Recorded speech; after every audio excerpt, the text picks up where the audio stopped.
Hello everyone, welcome to G centric. और पिछले lecture में हम लोग टू पोर्ट का इंट्रोडक्शन ले चुके हैं और किस तरीके से जेड पैरामीटर से सारे पैरामीटर हम लोगों ने निकाले थे वही बता दिया। तो कुछ स्टैंडर्ड हम लोगों ने क्वेश्चन या स्टैंडर्ड प्रोसेस जिससे हम लोग अलग अलग पैरामीटर निकाल सकते हैं एक पैरामीटर की हेल्प से।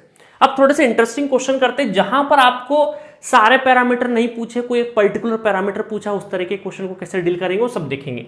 The ABCD matrix for a two port network is defined by, ABCD का पैरामीटर आपको इस तरीके से डिफाइन है और एक आपको यहाँ पे नेटवर्क गिवन है, इसी नेटवर्क का एबीसीडी पैरामीटर लिखा हुआ है। The parameter B for the given two port network in ohm correct to 2 decimal places is.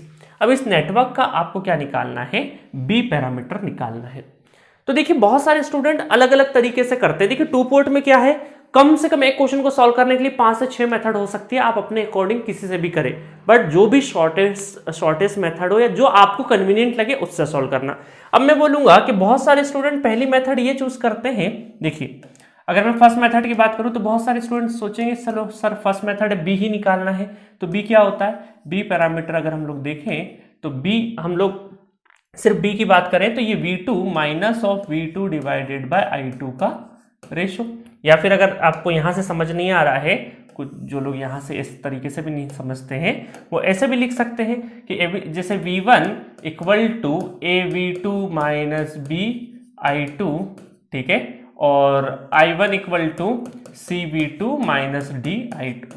तो पहली इक्वेशन से अगर हम लोग बी पैरामीटर देखें, पहली इक्वेशन से बी पैरामीटर देखें तो बी पैरामीटर क्या हो जाएगा, बी पैरामीटर हो जाएगा V1 divided by I2 when V2 equal to 0, ठीक है। और यहां पर मैं माइनस साइन लगा देता हूं, वैसे तो देखो बी पैरामीटर को आपको पॉजिटिव लिखना है क्योंकि ये माइनस आपका कहां पे I2 के अंदर है, ठीक है, I2 के अंदर माइनस रहता है। तो इस तरीके से V2 को जब 0 पुट करें तो B equal to V1 minus I2, but B parameter पूछा और माइनस इस साइड में शिफ्ट हो जाता है तो आपको जो आंसर लिखना है वो सिर्फ V1 डिवाइडेड बाय I2 का ही लिखना है। तो बहुत सारे स्टूडेंट ये सोचेंगे कि sir V2 equal to 0, V2 0 होने का मतलब इसको शॉर्ट कर दें, है ना, इसको शॉर्ट सर्किट, ये शॉर्ट कर दिया मैंने। शॉर्ट करने के बाद यहां पर एक केवीएल लिख दीजिए, यहां पे एक केवीएल लिख दीजिए और उन दो इक्वेशन से आप इस तरह का अरेंजमेंट V1 और I2 के फॉर्म में इक्वेशन बना लीजिए, वहां से B कैलकुलेट कर सकते हैं। एक तो ये तरीका, इससे भी बहुत सारे स्टूडेंट जा सकते हैं। अब देखिए मैं बोलूंगा सेकंड मेथड आपके पास एक और है ना, ये फर्स्ट मेथड से तो आप देख लिए, अब सेकंड मेथड से देखते हैं। सेकंड मेथड और है आपके पास कि काम करते इतना झंझट करने की जरूरत नहीं है। ये क्या है, टी नेटवर्क है, तो टी नेटवर्क का जेड पैरामीटर लिखना आसान है कि नहीं, बिल्कुल आसान है। टी नेटवर्क का अगर जेड पैरामीटर देखें तो कितना कैसे निकल जाएगा, जेड पैरामीटर ये होता है Z11, है ना, Z11, इन दोनों का एडिशन क्या हो जाता है Z22, और ये क्या हो जाता है Z12 और Z21, है ना। तो ये हो गया 5 और 2 7, और ये भी 5 और 2 7, और ये हो जाएगा 5 और ये 5, तो ये हो गया जेड पैरामीटर। जेड पैरामीटर लिखना आसान है और जेड पैरामीटर आ गया तो एबीसीडी पैरामीटर निकालना हमारे लिए बाएं हाथ का खेल है ना, ऐसा भी कर सकते हैं। तो अगर मैं यहां पर देखिएगा ये इक्वेशन अगर लिखूं, यहां से इक्वेशन लिखूं तो कितना हो जाएगा, V1 equal to 7 I1 plus 5 I2 और V2 equal to 5 I1 plus 7 I2, ठीक है। ये हो गए हमारे Z पैरामीटर। अब हमें क्या चाहिए, B पैरामीटर चाहिए। तो B पैरामीटर इसका मतलब है कि हमें इक्वेशन किस फॉर्म में चाहिए, V1 V2 और I2 के फॉर्म में। तो V1 और I2 है ना, और V2 के फॉर्म में भी चाहिए हमें। तो हम लोग क्या कर सकते हैं, यहाँ पे I1 और I2, तो यहां से हम लोग एक काम करते हैं, I1 का एक्सप्रेशन निकाल लेते हैं। तो I1 का एक्सप्रेशन क्या आ जाएगा, I1 equal to V2 minus 7 I2 divided by 5, और इस I1 को हमको यहाँ पुट करना है तो हमारा क्या हो जाएगा, पहली इक्वेशन आ जाएगी। तो V1 इक्वल टू 7, ठीक है, V2 by 5 minus 7 by 5 I2, ठीक है, प्लस 5 I2। हमें सिर्फ बी पैरामीटर निकालना है, तो बी पैरामीटर निकालना है मतलब V2 के कोफिशिएंट को सॉल्व करने की जरूरत नहीं है। तो 7/5 V2 डायरेक्टली इस तरीके से लिख दे, फिर इधर लिखेंगे 49 divided by 5 I2 plus I2, ठीक है। तो I2 कॉमन ले लेंगे, I2 कॉमन, ये हमको जरूरत नहीं है। यहाँ से ये कितना हो जाएगा, ये आई थिंक 5 है ना, तो 25, तो 25 एलसीएम ले लेंगे 25, तो ये हो जाएगा हमारा -49 प्लस 25 डिवाइडेड बाई 5, ठीक है, और ये पूरा होल आपका I2 हो जाएगा, है ना, ये पूरे का मल्टीप्लीकेशन I2 में है ना, पूरे मल्टीप्लीकेशन। तो यहाँ से V1 इक्वल टू 7/5 V2 और इसको सॉल्व करेंगे तो -24 डिवाइडेड बाई 5 I2 हो जाएगा। और जब ये आपका B पैरामीटर और B पैरामीटर इसको सिंपली सॉल्व करेंगे तो ये हो जाएगा आपका 4.8, इसी को हम बोलेंगे B, दैट इज 5 चौक 20, 4 बचा 5 8 40, 4.8 ओम इज द आंसर। समझ में आया आपको क्वेश्चन किस तरीके से किया हम लोगों ने? अब देखिए बहुत सारे लोग पहले मेथड से भी जा सकते हैं, कोई दिक्कत नहीं, वहां से भी आंसर आएगा, सेकंड मेथड से भी आएगा। तो ये थोड़ा सा मैंने नया ट्विस्ट दिया क्योंकि जब हमारे पास सिंपल नेटवर्क है तो Z पैरामीटर निकालना आसान है, उसकी इक्वेशन बनाना आसान है, उसी इक्वेशन को अरेंज कर देंगे तो हमें ABCD पैरामीटर मिल जाएंगे। तो यहाँ पे बहुत ज़्यादा हमें इक्वेशन सॉल्व भी नहीं करना पड़ी। आप बहुत सारे लोग जो फर्स्ट मेथड से जाएंगे वहां से भी जा सकते हैं, कोई दिक्कत नहीं है, ये आपका चॉइस है। यहाँ पे सिर्फ एक पैरामीटर निकालना तो इस तरीके से भी आप जा सकते हैं, बस इक्वेशन को सॉल्व सही तरीके से कीजिएगा, ठीक है। तो यहाँ पे आंसर कितना आ जाएगा? तो 4.8 ohm is the correct answer for this question. चलिए अब नेक्स्ट क्वेश्चन की तरफ बढ़ते हैं। Question number 119, consider this circuit shown in figure. इस तरह का नेटवर्क आपको n एक नेटवर्क गिवन है, उसमें 1 ओम पहले से जोड़ दिया है। Assume that Z parameter of the network n is, इसका Z पैरामीटर आपको पता है, ठीक है, पता है। द ओवरऑल ट्रांसमिशन पैरामीटर आपको निकालना है, ओवरऑल ट्रांसमिशन पैरामीटर आपको निकालना है। अब देखिए क्या हुआ, पिछला क्वेश्चन आप देखिए, पिछले क्वेश्चन में क्या किया, ये नेटवर्क गिवन था, इसका Z निकाला और उससे ट्रांसमिशन पैरामीटर, चाहे तो यहां तो एक ही पूछा था बट अल्टीमेटली हमारे पास यहाँ पे तो सारी चीजें तैयार थी, ABCD कुछ भी पूछता सब कुछ निकला हुआ था, है ना। तो ये देखो सिमिलर टाइप क्वेश्चन नजर आ रहा है कि नहीं, बट यहाँ पे ट्विस्ट क्या है कि आपको इस 1 ओम को छोड़ के जो बचा हुआ नेटवर्क है उसका Z पता है। पूरे का अगर Z पता हो, पूरे नेटवर्क का अगर Z पता हो तब तो काम आसान बन जाएगा कि नहीं आपके लिए। तो अब हमारे पास देखिए एक चॉइस है, हमने क्या किया, अगर सपोज करो ये N नेटवर्क था, जैसे कि यहाँ पे था ये N नेटवर्क, सपोज करिए इसको N एज्यूम कर लीजिए, है ना, थोड़ी देर के लिए N एज्यूम कर लीजिए। तो मान लेते हैं इस N के अंदर T रहा होगा थोड़ी देर के लिए, कोई भी रजिस्टर रहे। अभी हमने एक एजम्पशन लिया है ना, अजम्पशन लिया और इससे अगर सीरीज में कुछ नया कुछ जुड़ रहा है, नया कुछ जुड़ रहा है तो कौन से पैरामीटर में चेंजेस होगा? Out of Z11, Z12, Z21 और Z22, ये 4 पैरामीटर में किस में चेंज होगा? देखिए अगर हम शॉर्टकट को देखें तो ये हम इन दोनों को ऐड करके क्या लिखते थे, Z11 लिखते थे, इन दोनों को Z22 और इसको हम लोग लिख देते थे Z12 और Z21। तो इसका मतलब है इसके एक एडिशन, एक रेजिस्टेंस को ऐड करने से सिर्फ और सिर्फ आपका एक पैरामीटर अल्टर होगा, वो कौन सा कहलाएगा? ये वाला पैरामीटर अल्टर होगा। और कितना अल्टर होगा? क्योंकि ऐड हो रहा है चूंकि, तो ये सीरीज में कनेक्टेड है, तो 1 + 1 पहले से एक और 1 आ जाएगा तो कितना हो जाएगा? 2 हो जाएगा। तो अल्टीमेटली आपका जो Z पैरामीटर है वो 2, 1 + 1 2, 1 1 2, ये बन जाएगा आपका ओवरऑल आपका Z पैरामीटर। समझ में आया, है ना। अब चाहे तो बहुत सारे स्टूडेंट ये करेंगे कि यहां पर एक वेरिएबल पैरामीटर मान लेते हैं, V3 मान लो, और V3 और यहां पर V2, तो V3 और V2 और I1 और I2 के बीच में, और इस इक्वेशन में यहां से KVL लिख के इस V3 में V1 के एक्सप्रेशन यहां पे डाल के उस तरीके से भी पैरामीटर निकाल सकते हो। ऐसा फुल कोर्सेस में भी हम लोगों ने काफी क्वेश्चन करे हैं, है ना, ऐसे भी कर सकते हो। बट आपको पता है थोड़ा शॉर्टली चलना है, स्मार्टली चलना है, तो हमने डायरेक्टली क्या कर दिया, Z पैरामीटर निकाल दिया। अब Z अगर आ चुका है तो उससे ट्रांसमिशन निकालना कौन सी बड़ी बात है, आप 2 मिनट में कर दोगे, क्योंकि आपको पता है कि V1 = 2 I1 + I2 और V2 Z है ना, ये Z पैरामीटर है, ये हो जाएगा I1 + 2I2, ठीक है। तो सेकेंड एक्सप्रेशन को क्या करेंगे हम लोग, सेकेंड एक्सप्रेशन को मॉडिफाई करते हैं, है ना। और यहां पर I1 के फॉर्म में अगर देखें तो V2 - 2I2, तो ये हमारे ये यहां पे 1 और 2, C और D तो रेडी है। इस एक्सप्रेशन को वापस इसमें पुट कर देते हैं तो कितना हो जाएगा, V1 = 2, V2 - 2I2 + I2, तो कितना हो गया, V1 = 2V2, ठीक है। और ये 4 में से 1 चले जाएगा तो -3, तो ये हो जाएगा 2 और 3।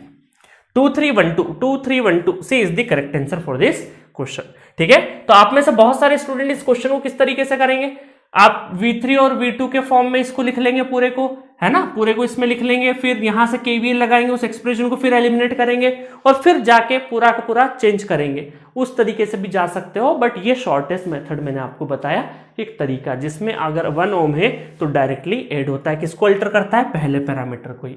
अब ये हर जगह वैलिड नहीं है, ये सिर्फ और सिर्फ Z पैरामीटर में चूंकि 1 ओम, अगर ये यहीं पे शंट में लगा रहता तो हम डायरेक्टली नहीं करते। ठीक है, फिर तो पूरा हमें जनरलाइज मेथड से जाना पड़ता। सो नेक्स्ट क्वेश्चन देखते हैं, question number 120, consider the following network और H पैरामीटर निकालना है। देखिए गाइस, जब भी एग्जाम में H पैरामीटर निकालने को आए ना तो एक बार जरूर याद रखना, आप डायरेक्टली इक्वेशन लिखने मत जाना, आप एक बार इक्वेशंस को थोड़ा सा रीचेक जरूर करिएगा। ठीक है, H पैरामीटर का शॉर्टकट कैसे लिखा था हम लोगों ने, V1 और I1 कुछ इस तरीके से बनाया था, V2 और I2 इस तरीके से लिखा था हमने, और मैंने बोला था कि आपको यहां से लगा कि यहां तक नंबर 1 और इसका मतलब क्या है वो आपको पता होना चाहिए, और ये है नंबर 2। ठीक है, तो इसका मतलब है H पैरामीटर की जो इक्वेशन है वो इस तरीके से कि V1 और I2 यहां पे होंगे। ठीक है, और I1 शुरुआत में और I1 से V2, मतलब H11 I1 plus H12 V2 और H21 I1 plus H22 V2। आपके साथ भी होता होगा कि ये इक्वेशन यहाँ I1 पहले आएगा या V2 पहले आएगा, इसमें कंफ्यूजन होता है स्टूडेंट को एग्जामिनेशन में। यहाँ पर कंफ्यूजन, आपका पेन रुक जाता है, V2 पहले करे I2, रट के मत जाना, थोड़ा सा कॉन्सेप्चुअली रटना तो है, याद तो रखना है, बट उसको कॉन्सेप्चुअली याद रखना ताकि आपको ज्यादा लोड नहीं रहे दिमाग पे। अगर याद नहीं भी आए तो थोड़ा सा लॉजिकल तरीके से इधर उधर करके आप लेके आ जाए। तो H पैरामीटर जब भी एग्जाम में पूछे ये आपको लिखना ही लिखना है, गलती के चांसेस नहीं होंगे। अब देखिए, नेटवर्क बहुत ईजी नजर नहीं आ रहा है मुझे, और आप बोलेंगे सर आपने सिखाया था कि Z पैरामीटर निकाल लो और उससे सारे पैरामीटर निकाल सकते हैं, बट इसमें Z पैरामीटर के लिए कन्वीनियंट क्या होता है, मेश लिखना, लूप की इक्वेशंस को लिखना, Z पैरामीटर तभी निकलेगा। बट यहां पर लूप ज्यादा बनेंगे, मैं आपको एडवाइस नहीं करूंगा, 2 से ज्यादा अगर आपको लूप इक्वेशन लिखनी पड़े तो आप लूप से मत जाइएगा, किससे जाना, नोडल एक्सप्रेशन से। ठीक है, नोडल लिखेंगे, नोडल इक्वेशन से सॉल्व कर लेंगे हम लोग। अब आप बोलोगे सर नोडल से तो हम लोग Y पैरामीटर पे चले जाएंगे, तो क्या Y पैरामीटर से H पैरामीटर निकाल सकते हैं? बिल्कुल निकाल सकते हैं, क्योंकि Z पैरामीटर के जो इक्वेशंस थी वही हम लोग थोड़ा सा इन्वर्स करके Y पैरामीटर लाते थे, है ना। तो Y पैरामीटर के भी, Y पैरामीटर जिस तरीके से हमने Z पैरामीटर से किसी अदर पैरामीटर को फाइंड आउट करते सीखा है, सिमिलरली Y पैरामीटर से भी हम लोग दूसरा पैरामीटर निकाल सकते हैं। असल में टूपट है क्या, आपको अरेंज करना इक्वेशंस और कुछ भी नहीं करना है। ठीक है, चलिए, तो अब y के लिए इसलिए बोल रहा हूं क्योंकि यहां पर हम लोग नोडल से जाएंगे तो काफी आसान रहेगा। इसको मैं उठा के एक साइड में रख देता हूं, ये हमारे फ्यूचर के लिए है, फ्यूचर के लिए मतलब क्वेश्चन के फ्यूचर के लिए। ठीक है, चलिए, तो ये मैंने इधर रख दिया है। अब देखिए यहां पर हम क्या करेंगे, इसको सॉल्व करने के लिए नोडल प्लान बना लिया हमने, किस तरीके से जाने वाले हैं। हमने यहां पे लिखा V1 और ये वाला वोल्टेज V2, और इस वोल्टेज को हम लोग थोड़ी देर के लिए V3 कंसिडर कर लेंगे, और तीनों पे नोडल अप्लाई करिए। नोडल अप्लाई करेंगे क्योंकि आसान है, रेजिस्टेंस कम है, तो यहां पर हम लिखेंगे V1 डिवाइडेड बाय 1, है ना। डिवाइडेड बाय 1 लिखने की जरूरत ही नहीं है, जरूरत मतलब कि कोई मतलब नहीं है, इस वजह से मैंने 1 नहीं लिखा, अदरवाइज डिवाइड बाय 1 ही है। V1 divide by 1 plus V1 minus V3 divided by 1 equal to incoming current I1। इसको रीअरेंज कर लेंगे तो 2V1 minus V3 equal to I1, that is our equation number 1। समझ में आया इक्वेशन नंबर 1। चलो आगे बढ़ते हैं, V3 पे चलते हैं। चलो V3 पे बाद में लिखेंगे, V2 पे लिख लेते हैं। तो V2 पे क्या आ जाएगा, V2 minus V3 divided by 1 plus V2 divided by 1 equal to incoming I2। इसको रीअरेंज कर लेंगे तो 2V2 minus V3 equal to I2। ये हो गया हमारा इक्वेशन नंबर 2। अब देखिए, अब हमें क्या करना है, क्योंकि H पैरामीटर किसके बीच में चाहिए, V1 I1 और V2 I2 के बीच में चाहिए, मतलब ये जो V3 है ये अनवांटेड है, तो यहां से V3 का एक्सप्रेशन आएगा इन टर्म्स ऑफ V1 और V2, और उसको हम दोनों को यहां को पुट करना है, तो V3 एलिमिनेट हो जाएगा और पूरी इक्वेशन प्योरली आपकी V1 V2 I1 I2 के फॉर्मेट में आ जाएगी, और H पैरामीटर के हिसाब से हम लोग इसको जमा लेंगे। बस इतनी सी बात है यहाँ पे, है ना। हो गया क्वेश्चन, बस थोड़ी सी कैलकुलेशन बाकी है, उसी को ध्यान में रख के हमें करना है। चलिए अब V3 देखें, तो V3 कितना हो जाएगा, V3 minus V2 plus divided by 1 v3 minus v1 divided by 1 plus 2v1 equal to 0। तो इसको रीअरेंज कर ले तो 2v1 में से एक v1 चले जाएगा तो v1 बचेगा और 2v3 minus v2 plus v1 equal to 0। तो v3 हो जाएगा, ये उधर जाएंगे तो v2 minus v1 divided by 2। ये हो गई हमारी v3 की एक्सप्रेशन और यही v3 हम लोग यहाँ पे भी पुट करेंगे और यहाँ पे भी पुट करेंगे। तो दोनों इक्वेशन रीअरेंज होके अलग तरीके से हमें दिखने लगेगी। क्या दिखेगी? सबसे पहले ये इसको रीअरेंज करते हैं, ये पूरा पूरा यहाँ पे रख दे तो 2v1 माइनस v3 की जगह तो ये हो जाएगा v2 minus v1 divided by 2 equal to i1। ठीक है, इसको रीअरेंज करेंगे तो एलसीएम कितना आ जाएगा 4 और माइनस माइनस v1 कौन है? ये भी v1 है तो माइनस माइनस प्लस, तो 4 और 1 5, तो डायरेक्टली मैं लिख देता हूं 5v1 और ये हो जाएगा minus v2 equal to 2 LCM जो इधर है तो 2i1 इधर चले गया। इसको बोल देते हम लोग इक्वेशन 1 2 इक्वेशन 3 बोल देते हैं इसको। ठीक है, सिमिलरली मैं थोड़ा कलर इसलिए लिख रहा हूं ताकि आप डिफरेंशिएट आसानी से कर पाए। सेकंड इक्वेशन को रीअरेंज करते हैं तो 2v2 माइनस v3 की जगह वापस से v2 minus v1 divided by 2 equal to i2। देखिए आप बहुत जल्दी कर सकते हैं, अब इनमें आपको समझा रहा हूं साथ साथ में, इसलिए थोड़ा सा देरी लग रहा है, अदरवाइज आप बड़े आराम से कर सकते हैं। तो 4 एलसीएम हो जाएगा तो ये 4v2 में से एक v2 चले जाएगा तो कितना 3v2 और not minus plus v1 minus minus plus और 2i2। तो ये हो गया हमारा इक्वेशन नंबर 4। अब आप ध्यान से देखिए एच पैरामीटर निकालना है। i1 और i2 के टर्म में हमारे v1 और v2 के एक्सप्रेशन निकला है, मतलब कि यहां से डायरेक्टली हम लोग y पैरामीटर लिख सकते हैं। ये y पैरामीटर को बोल सकते हैं, y पैरामीटर को कन्वीनियंट तरीके से लिखने की इक्वेशन है। बट अभी हमें क्या चाहिए? h पैरामीटर चाहिए। अब h पैरामीटर की पहली इक्वेशन देखो, इसमें क्या चाहिए हमें? v1 v2 और i1, v1 v2 i1, v1 v2 i1। Third expression को थोड़ा सा रीअरेंज करें, इसको थोड़ा सा रीअरेंज कर देते हैं थर्ड एक्सप्रेशन को, अगर हम लोग है ना इसको रीअरेंज कर देते, थर्ड एक्सप्रेशन को रीअरेंज कर देते हैं तो कितना हो जाएगा? ये हमारा v1 के फॉर्म में चाहिए तो 5v1 equal to 2i1 plus v2। तो v1 इक्वल टू कितना हो गया? 2/5i1 plus v2/5। तो ये हो गया हमारा पहला पैरामीटर। ठीक है, तो एच पैरामीटर का आंसर लिख रहा हूं मैं। ठीक है, इसके हिसाब से 2/5 और 1/5। तो पहले दो पैरामीटर निकाल के मैच कर लीजिए। कहां पे आ रहा है 2/5 पहला पैरामीटर? 2/5 ये 8/5 मतलब कि डी तो इनकरेक्ट होगा। 1/5 है क्या इसमें? -1/5 नहीं होगा, 1/5 इसका मतलब है कि दो पैरामीटर निकलते से दो ऑप्शन एलिमिनेट हो गए। अब आंसर होगा बी और सी के बीच में, है ना, बी और सी के बीच में। चलो अब आगे चलते हैं। अब हम लोग क्या करें? इस सेकंड वाले को रीअरेंज कर लेते हैं। सेकंड वाले को रीअरेंज करें, देखिएगा सेकंड वाली को।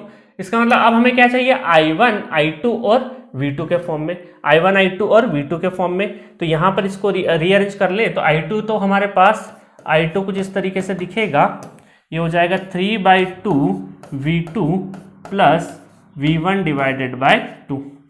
अब हमें v1, अब ये v1 को एलिमिनेट करना है तो v1 की एक्सप्रेशन पूरी की पूरी यहाँ पे रख दीजिए। जब पूरी की पूरी एक्सप्रेशन रख देंगे तो कितना हो जाएगा? 3/2 v2 प्लस 1/2 और v1 की पूरी एक्सप्रेशन तो 2/5 i1 प्लस v2/5।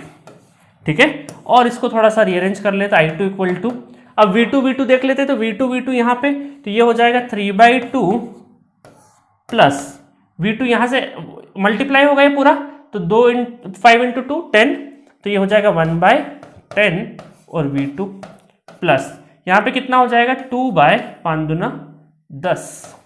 ठीक है, i1 के फॉर्म में आ गया। ठीक है, तो i2 इक्वल टू इस वाली एक्सप्रेशन को मैं इधर ले आता हूं, ये 1/5 बन जाएगा, 2/10 मतलब 1/5 i1 प्लस, इसको सॉल्व कर लेते, इसको सॉल्व कर लेंगे। 10 एलसीएम में 2 × 5 = 10, 5 × 3 = 15, 15 और 1।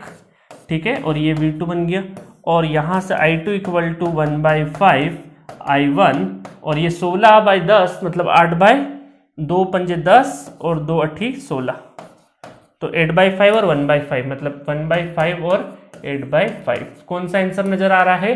1/5 8/5। तो C is the correct answer for this question. मजा आया? बस कुछ नहीं करना था आपको, इक्वेशंस को इधर उधर अरेंज करना था और कुछ भी नहीं था इस क्वेश्चन में। ठीक है, आप चाहें, अब आप में से बहुत सारे लोग बोलेंगे सर एक एक करके हम लोग वो करते थे ना हम लोग कि H11 निकालना है तो हम कैसे, H11 निकालना है तो V1 डिवाइडेड बाय I1 और V2 जीरो करना है, इसको जीरो करना है। तो देखिए जब लंबा सा एक्सप्रेशन है और आपको चारों पैरामीटर निकालना है, ये कोई एक पैरामीटर निकालना होता तब तो आसानी से कर सकते थे, कोई इशू नहीं है, बट आपको ओवरऑल अगर चारों पैरामीटर निकालना है तो हम यहां पर एक एक करके ऐसे जाएंगे और फिर अलग अलग सर्किट हर किसी के लिए सॉल्व करेंगे, थोड़ा डिफिकल्ट हो जाता है। ऐसा मेरा पर्सनल मानना है। आपको लगे कि वो इजी मेथड है उससे भी जा सकते, कोई इशू नहीं है, अलग अलग मेथड है, बट ये मुझे लगता है जनरलाइज मेथड है, आपको रटना कुछ भी नहीं है। सिंपल नोडल और मेश से इक्वेशंस बनाने हैं और इक्वेशन बना के जो पैरामीटर पूछा है उसको पहले लिख दीजिए, उसको ध्यान में रखते हुए इक्वेशंस को रीअरेंज करना है। ठीक है, चलिए नेक्स्ट क्वेश्चन की तरफ बढ़ते हैं। नेक्स्ट क्वेश्चन है question number 121 for the two port network shown in the figure. आपको टू पोर्ट नेटवर्क गिवन है, impedance parameter Z of the network is. अब देखिए क्वेश्चन मैंने इसलिए लिया है ताकि आप यहां पर J के टर्म में कंफ्यूज मत हो। आपको ओमिक वैल्यू कोई भी दी जा सकती है, इंडक्टर हो चाहे कैपेसिटर हो, कुछ भी दिए ओमिक के टर्म में, है ना। ओमिक मतलब इंपीडेंस के टर्म में हो जाएगा पूरा का पूरा। तो आपको गिवन है, बस आपको सिंपली यहां पर भी देखो मैंने आपको क्या बोला, मेश कहां लगाना है, मेश जहां पर आपको 2 से 3 बहुत ज्यादा लेंदी लूप नहीं हो, इजी वाले लूप हो, तो वहां पे आप लगा सकते हो। जैसे कि यहां पर आपका I1 करंट यहां से आ रहा है और I2 करंट यहां पे आ रहा है। ठीक है, तो हम लोग एक लूप यहां पे लगा दिए, मेश नंबर 1, मेश नंबर 2 और मेश नंबर 3 इज I3, क्योंकि इंपीडेंस निकालना है। तो इंपीडेंस निकालना है तो मेश में डायरेक्टली हमें इंपीडेंस की इक्वेशन मिलती है, तो जो I3 रहेगा इस I3 की वैल्यू इन दोनों में पुट कर देना, काम हो जाएगा आसानी से।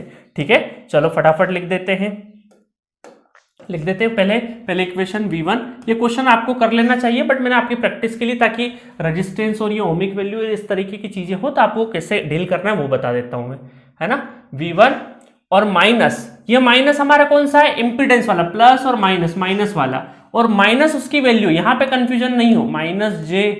ठीक है, ये ध्यान रखना, इनटू I1, और फिर यहां पे चले गए तो प्लस हमारा क्या हो जाएगा, not plus, minus 1 into I1 minus, है ना, ये I1 minus I3, not I1 minus I3, एक ही डायरेक्शन में ना दोनों, I1 प्लस I3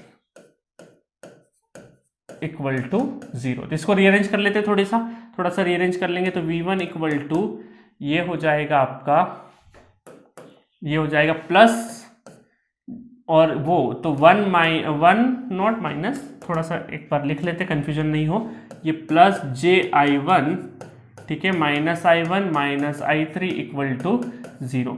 तो ये हो जाएगा V1 प्लस, अभी ऐसा ही रहने, चलो एक थोड़ा सा रीअरेंज कर लेते हैं, तो ये हो जाएगा J-1 I1 equal to I3, equation number 1। ये भी I3 एलिमिनेट करेंगे। इक्वेशन नंबर 2 कहाँ लिख ले, इक्वेशन नंबर 2 यहाँ पे लिख लेते, चलो यहीं पे लिख लेते, काम करते हैं। ठीक है, तो ये हो जाएगा V2 और ये हो जाएगा सिर्फ यहाँ पे तो प्लस माइनस, जिसका लिख रहे हैं वो बॉस है, तो ये हो जाएगा -j I2 minus I3 opposite में इक्वल टू 0। तो यहाँ पे V2 minus JI2 equal to minus, अच्छा J का मल्टीप्लाई होगा तो ये हो जाएगा आपका प्लस JI3 इक्वल टू 0। ठीक है, ध्यान से करना J वाली टर्म्स, क्योंकि नॉर्मल टर्म्स भी है और J वाली टर्म्स भी है, तो दिक्कत नहीं हो जाए। अब I3 की बारी है ना, तो यहां पर हम क्या करेंगे, यहां से स्टार्ट करते हैं, I3 का लिखना है तो प्लस माइनस यहां से स्टार्ट करते हैं, तो माइनस I3 प्लस I1, ठीक है, फिर इधर गए तो माइनस क्या हो जाएगा J, है ना, पुराने साइन नहीं देखना, अब इसके हिसाब से चलेगा, -j I3 माइनस I2, ठीक है, और फिर क्या हो जाएगा माइनस, ये तो हमारा प्लस और माइनस, इसका माइनस है, और -j into I3 equal to 0। ठीक है, तो इसको रीअरेंज कर लेते हैं, तो -I3 minus I1 minus JI3 plus ji2 plus ji3 equal to 0। ठीक है, तो ji3 और यहाँ पे क्या हो गया, ji3 plus ji3 minus ji3 cancel out हो गया है। तो यहाँ पर अब आपका i3 जो रहेगा उधर चले जाएगा और यहाँ पे होगा minus i1 plus ji2 equal to i3। ठीक है, तो ये i3 की इक्वेशन हो गई i1 और i2 के टर्म में। ठीक है, बस अब इसको रीअरेंज कर लेते हैं। तो पहली इक्वेशन को अगर हम लोग रीअरेंज करेंगे तो ये हो जाएगा v1 प्लस ji1, खोल देता हूं मैं वापस से, i1 और इक्वल टू i3 की जगह माइनस i1 प्लस ji2। तो कुछ कैंसिल हो रहा है क्या, बिल्कुल कैंसिल हो रहा है। तो यहाँ पर i1 ये कैंसिल हो गए। ठीक है, और इसको रीअरेंज करेंगे तो v1 इक्वल टू ये उधर जाएगा तो माइनस का, तो माइनस ji1 प्लस ji2। ठीक है, तो ये हो गया माइनस जे और जे, तो मैं यहाँ पे आंसर बना रहा हूँ, है ना, माइनस जे और जे। तो कौन सा हो गया हमारा, माइनस जे और जे। चलो माइनस जे और जे, तो इसका मतलब है कि एक ही इक्वेशन सॉल्व करने से हमारा आंसर आ गया, तो ए इज द करेक्ट आंसर। बाकी की इक्वेशन हमें सॉल्व करने की जरूरत नहीं पड़ी क्योंकि ऑप्शन एलिमिनेट हो चुका है 2 पैरामीटर से। तो बाकी आप होमवर्क के लिए, प्रैक्टिस के लिए 2 पैरामीटर और फाइंड आउट कर सकते हैं, अदरवाइज हमारा आंसर ये 2 पैरामीटर से ही आंसर आ चुका है। ठीक है, तो बहुत अच्छा क्वेश्चन था क्योंकि देखिए यहाँ पे इस तरह के जब क्वेश्चन होते हैं ना जे के फॉर्मेट है, खासकर कैपेसिटर में, तो आप पोटेंशियल डिफरेंस वाला जो हमारा वोल्टेज पोलरिटी का जो माइनस है केवीएल लिखते टाइम पर, ये माइनस है, इसमें कंफ्यूजन हो जाता है कई बार जल्दी में, इस चीज का आपको ध्यान में रखना है। ठीक है, चलिए नेक्स्ट क्वेश्चन देखते हैं। इस लेक्चर का लास्ट क्वेश्चन है, in the given circuit the 2 port network has impedance matrix, suppose करो ये दे रखा है Z का, the value of ZL for which maximum power transfer to the load. अब देखिए आपको इस तरह का क्वेश्चन देखा लग रहा है कि आपका जो 10 ओम एक रजिस्टर है जो कि यहाँ पे Z पैरामीटर दे रखा है उसके सीरीज में, तो इसका ओवरऑल Z पैरामीटर आप निकाल सकते हैं, बिल्कुल निकाल सकते हैं, क्योंकि पहली टर्म में क्या हो जाएगा, ये 10 ऐड हो जाएगा। तो अल्टीमेटली ये क्वेश्चन है, ये कुछ इस तरीके से हो गया सिचुएटेड कि ये पूरा का पूरा अब आपका Z पैरामीटर निकल गया है और इसमें आपको सिर्फ 10 किस में प्लस करना है, 40 में, तो 10 प्लस 40 कितना हो जाएगा, 50 हो जाएगा। ठीक है, 60 और 120। ठीक है, और यहां पर आपका दे रखा है वोल्टेज V1 वोल्टेज कितना दे रखा है, 120 वोल्ट। ये असल में हमारा V1 वोल्टेज ही तो है, ये क्या है हमारा V1 वोल्टेज, और ये हो गया हमारा I1 यहाँ पे, और ये हो गया यहाँ से ये हमारा ZL, और ये हो गया हमारा V2 और यहाँ से जाने वाला I2। अब देखिए, अब मैक्सिमम पावर ट्रांसफर थ्योरम में हमने क्या सीखा कि यहां से देखते टाइम पर हमारा, देखिए यहां से देखते टाइम पे जो इंपीडेंस दिखेगा, जो इंपीडेंस हमें दिखेगा Z इक्विवेलेंट, अगर वो ZL के बराबर हो जाएगा तब हमारा क्या होता है, मैक्सिमम पावर ट्रांसफर होगा। और Z इक्विवेलेंट का मतलब क्या है, यहाँ पे Z इक्विवेलेंट का मतलब है ratio of voltage divided by current. और कौन सा वोल्टेज है, यहां से वोल्टेज कौन सा दिख रहा है इस टर्मिनल पे, V2, और करंट कौन सा इंजेक्ट हो रहा है, I2। तो V2 और I2 का रेशियो हमारा क्या बन जाएगा, Z इक्विवेलेंट, और Z equivalent equal to ZL। इसका मतलब है कि इंपीडेंस मैचिंग हो गया है इस टाइम पर, ये जब दोनों इंपीडेंस मैच कर जाएंगे तो हमारा मैक्सिमम पावर ट्रांसफर फ्लो होगा। तो क्वेश्चन क्या बोला है, the value of ZL for which the maximum power transfer to the load. मतलब आपसे पूछा है कि ZL की वैल्यू, तो हमने मैक्सिमम पावर ट्रांसफर थ्योरम के अकॉर्डिंग क्या बोला, ZL की वैल्यू Z इक्विवेलेंट के बराबर होगी, है ना, Z इक्विवेलेंट के बराबर। और Z इक्विवेलेंट की वैल्यू किसके बराबर होगी, V2 और I2 के रेशियो पे, है ना। Z इक्विवेलेंट कितना है, V2 और I2 रेशियो। तो अल्टीमेटली आपको V2 और I2 का रेशियो चाहिए, क्या चाहिए, V2 और I2 का रेशियो। और ये करते टाइम पे हमारे जितने भी इंडिपेंडेंट, हम लोग नॉर्मली Z इक्विवेलेंट निकालते हैं, R इक्विवेलेंट निकालते हैं, ये निकालते टाइम पे ये हमारे जो अभी इंडिपेंडेंट वोल्टेज, इनको क्या करना रहता है, इनएक्टिव का मतलब है कि V1 क्या हो जाए, 0 हो जाए उस टाइम पे, क्योंकि ये क्या है आपका वोल्टेज सोर्स है, वोल्टेज सोर्स क्या हो जाए, शॉर्ट हो जाए। शॉर्ट होने का मतलब है कि V1 इक्वल टू 0 हो जाए। चलो ये सारी कंडीशंस को ध्यान में रखते हुए अगर हम लोग नॉर्मली Z पैरामीटर की इक्वेशन लिखें, है ना, इन Z पैरामीटर को कोई आइडिया नहीं कि ये सारा चीज चल रहा है इनके साथ, Z पैरामीटर के साथ ये सब कुछ खेल होने वाला है। बट अभी Z पैरामीटर की अगर हम लोग इक्वेशन लिखे तो V1 equal to 50I1 plus 60I2, ठीक है, और V2 equal to 60 I1 plus 120 I2। यह सिंपली आपकी Z पैरामीटर की इक्वेशन है। अब आपको maximum power transfer theorem, Z equivalent, इन सब की कंडीशन यहाँ पे फुलफिल करनी है। तो अब आपको V2 और I2 का रेशो चाहिए। रेशो किस किस का चाहिए हमें? V2 और I2 का, इन दोनों का रेशो चाहिए। इसका मतलब इस I1 को एलिमिनेट करना पड़ेगा, और I1 को एलिमिनेट करने के लिए हमारे पास एक चीज है कि यहां पर इस इक्वेशन में V1 0 हो जाए और 50 I1 प्लस 60 I2।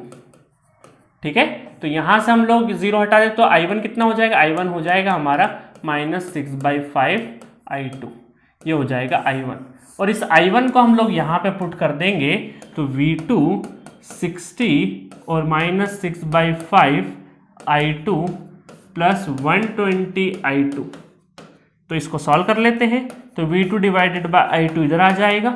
ठीक है, और इसको ये 36 डिवाइडेड बाई 5, ठीक है, प्लस 120। अब इसको सॉल्व कर लेंगे तो 5 से चले जाएंगे, 5 5 से 35, 5 दूना 10, -72 प्लस 120, 120 में 72 जाएगा तो कितना बचेगा? 48।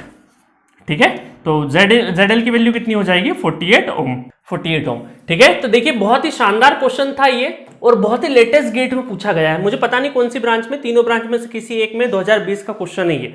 बहुत ही मजेदार तरीके से पूछा था। मैक्सिमम पावर ट्रांसफर का कंडीशन भी लग गया था यहाँ पे, और आपको ये जो शॉर्टकट है मेथड है वो भी आपको यूटिलाइज हो गया, और ये Z इक्विवेलेंट निकालते टाइम पे इनएक्टिव करना है ये भी पता चल गया। तो ये सिंपल हम लोगों ने क्या है, ओवरऑल Z पैरामीटर की इक्वेशंस लिखी, और जो जो हमारी रिक्वायरमेंट थी उसके हिसाब से हम लोग इस इक्वेशन में करते गए। मजेदार है कि नहीं? टू पुट सामने सारी चीजें बस इधर से उधर रीअरेंज कर रहे हैं। अब आप में से बहुत लोग बोलेंगे सर हमें कैसे क्लिक होगा, यही करना है या वैसा करना है? आपको धीरे धीरे आ जाएगा। शुरुआत में आप गलत तरीके से करेंगे, लंबे तरीके से करेंगे, गलतियां होगी, पेज कटेगा। जितने पेजेस कटे आपके, समझ लीजिए नेटवर्क थ्योरी सीखने लगे हैं। जितनी कॉपियां भरे, समझ लीजिएगा नेटवर्क थ्योरी आप सीखने लगे हैं। तो शुरुआत में धीरे धीरे आइडिया आएगा। आप पहले गलत मेथड्स पिक करोगे, फिर धीरे धीरे आपको आइडिया दिखने लगेगा, और बिलीव में एक दिन आपको समझ आ जाएगा किस क्वेश्चन में किस तरह का अप्रोच लेना है। तो नेक्स्ट लेक्चर में हम लोग और भी क्वेश्चन बचे हैं, और भी कॉन्सेप्ट बचे हैं टू पोर्ट के, उनको भी कवर कर लेंगे, और कुछ और अच्छे क्वेश्चंस भी कर लेंगे। ठीक है, मिलेंगे नेक्स्ट लेक्चर में।